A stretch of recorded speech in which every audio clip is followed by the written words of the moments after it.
Assalamualaikum warahmatullahi wabarakatuh. Nama saya Intan Kesumaratu, NPM 19510100368, kelas E, Prodi Ekonomi Syariah, UIN Raden Intan Lampung, untuk memenuhi tugas ujian akhir semester tafsir ayat ekonomi.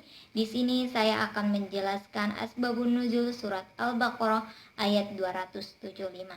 A'udzubillahi minasyaitonirrajim. Bismillahirrahmanirrahim.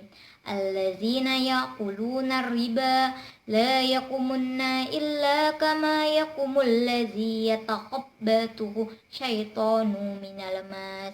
Zalika bi annahum qalu innamal bay'u mislu riba wa alallahu bai'a wa harrama riba. Faman ja'ahu mau'idatum mir rabbihi fantaha falahu mastalaf wa amruhu ilallah wa man ada fa ulaika ashabun nar hum fiha khalidun, yang artinya orang-orang yang memakan riba tidak dapat berdiri melainkan seperti berdirinya orang yang kemasukan setan karena gila. Yang demikian itu karena mereka berkata bahwa jual beli sama dengan riba, padahal Allah telah menghalalkan jual beli dan mengharamkan riba. Barang siapa yang mendapatkan peringatan dari Tuhannya lalu ia berhenti, maka apa yang diperolehnya dahulu menjadi miliknya dan urusannya terserah kepada Allah. Barang siapa yang mengulangi, maka mereka itu penghuni neraka, mereka kekal di dalamnya. Maksud arti ayat ini ialah arti yang berbunyi orang-orang yang memakan riba. Riba itu ada dua macam, riba nasi'ah dan fadl. Riba nasi'ah ialah pembayaran lebih yang disyaratkan oleh orang yang meminjamkan. Riba fadl ialah pertukaran suatu barang dengan barang sejenis tetapi lebih banyak jumlahnya karena orang yang menukarkan mensyaratkan demikian.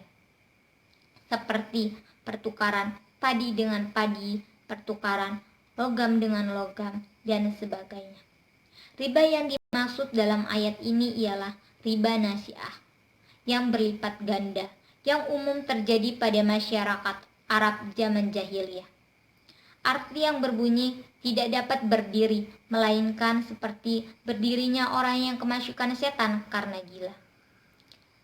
Maksudnya, orang yang memakan riba tidak tentram jiwanya, seperti kemasukan setan. Arti yang berbunyi yang demikian itu karena mereka berkata bahwa jual beli sama dengan riba, padahal Allah telah menghalalkan jual beli dan mengharamkan riba. Barang siapa yang mendapatkan peringatan dari Tuhannya, lalu ia berhenti, maka apa yang diperolehnya dahulu menjadi miliknya. Maksudnya, riba yang diambil sebelum turun ayat ini maka boleh tidak dikembalikan. Asbabun nuzul ayat ini ialah At-Tasawri meriwayatkan dari Ibnu Abbas, ia mengatakan ayat yang terakhir kali turun kepada Rasulullah SAW adalah ayat tentang riba. Demikian yang diriwayatkan Imam Bukhari dari Gabishah. Imam Ahmad meriwayatkan bahwa Umar pernah mengatakan ayat yang terakhir kali turun kepada Rasulullah SAW adalah ayat tentang riba, dan sesungguhnya beliau telah dipanggil ke hadiratnya sebelum beliau sempat menafsirkan kepada kami. Oleh karena itu, tinggallah riba dan keraguan. Ia mengatakan hadis tersebut juga diriwayatkan Ibnu Majah dan Ibnu Mardawi. Imam Ahmad meriwayatkan dari Aisyah radhiyallahu anha, setelah ayat-ayat tentang riba pada akhir surat Al-Baqarah turun, Rasulullah Shallallahu Alaihi Wasallam berangkat ke masjid.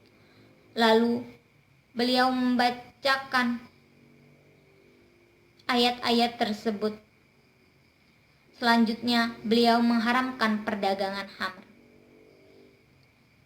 Berkaitan dengan ekonomi, keuntungan yang diperoleh dari hasil jual beli tidak sama dengan tambahan yang ditetapkan dengan cara riba, semisal lewat denda.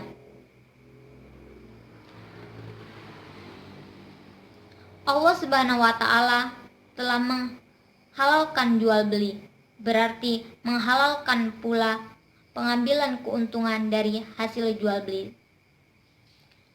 Sementara itu, Allah Subhanahu wa Ta'ala mengharamkan riba, berarti pula mengharamkan kompensasi tambahan akibat penundaan waktu pelunasan. Kedudukan orang yang menyamakan keuntungan jual beli dengan kompensasi denda pelunasan atau menyamakan jual beli dengan riba sama seperti orang yang kelak dibangkitkan dari kubur dalam kondisi gila. Itu saja yang dapat saya sampaikan. Kurang lebihnya saya mohon maaf. Wassalamualaikum warahmatullahi wabarakatuh.